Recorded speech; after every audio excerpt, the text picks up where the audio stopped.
mechanism.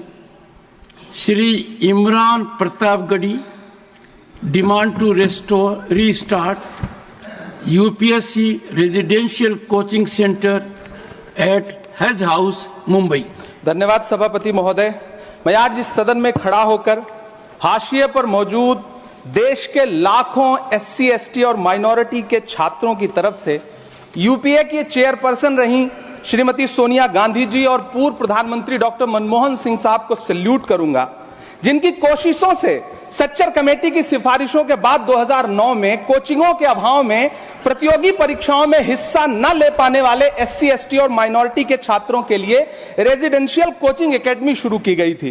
Doctor Bhimrao Ambedkar university, मानू Hyderabad, AMU Aligarh, Jamia हमदर्द और Jamia Millia university में दूर दराज गांव से आने वाले बच्चों ने महंगी यूपीएससी कोचिंगों के बजाय भारत सरकार की रेजिडेंशियल कोचिंग एकेडमी में एडमिशन लेना शुरू किया और उनके प्रतियोगी परीक्षाओं में जाने के सपने पूरे होने लगे। इसी से प्रभावित होकर मुंबई के हज हाउस में 2009 में एक कोचिंग सेंटर शुरू किया गया, जिसके लिए सरकार से कोई फंड नहीं लिया गया, बल्कि हाजियों के रजिस्ट्रेशन फीस और सर्विस चार्जेस से बनने वाले हज कमेटी के कॉर्पस के एक हिस्से से इसे शुरू किया गया। तकरीबन 10 साल शानदार तरीके से चलने वाले इस कोचिंग सेंटर के रिजल्ट भी बढ़िया रहे। कई आईएएस दिए, आईपीएस दिए, महाराष्ट्र की स्टेट सर्विसेज में बच्चे सेलेक्ट होने लगे।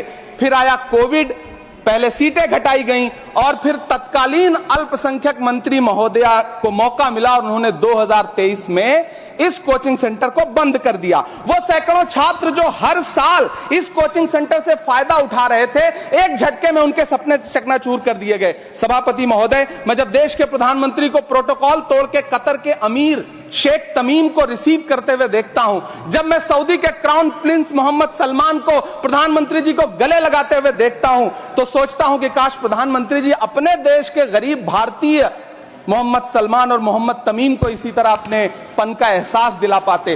कभी मैं जब प्रधानमंत्री जी को शेख हसीना जी को प्रोटोकॉल तोड़ के रिसीव करते देखता हूं, तो मैं सोचता हूं कि कभी प्रधानमंत्री जी अपने देश की बेटी बिल्किस को भी इसी तरह से अपने पन का एहसास दिला पाते। कभी कैब भोपाली ने कहा था, ये दाढ़ियां, ये तिलकधारियां नहीं चलती, हमारे अहद में मक्कारियां नहीं चलती, दिलों को हम कबीले वालों के दिल जोड़िए मेरे सरदार, सरों को काट के सरदारियां नहीं चलती। सभापति महोदय, मेरा अल्पसंख्यक मंत्रालय से अनुरोध है कि हाजियों के पैसे से चलने वाले हज हाउस कोचिंग के कोचिंग सेंटर को फिर से शुरू किया जाए। न सिर्फ शुरू किया जाए बल्कि उसकी सीटें भी बढ़ाई जाएं। जब पैसा सरकार को नहीं देना है बल्कि हाजियों का जो कॉर्पस सैकड़ों करोड़ रुपए के रूप में इकट्ठा है, उससे इसको चलना है कोचिंग सेंटर को, तो फिर इस कोचिंग सेंटर को चलाने में और देश के बाकी हज हाउसेज में इसे शुरू करने से सरकार को परेशानी क्या है। मेरा अनुरोध है, यहां मंत्री महोदय बैठे हैं, अल्पसंख्यक मंत्री, कि कृपया संज्ञान लें। देश के लाखों छात्र आपसे गुजारिश कर रहे हैं।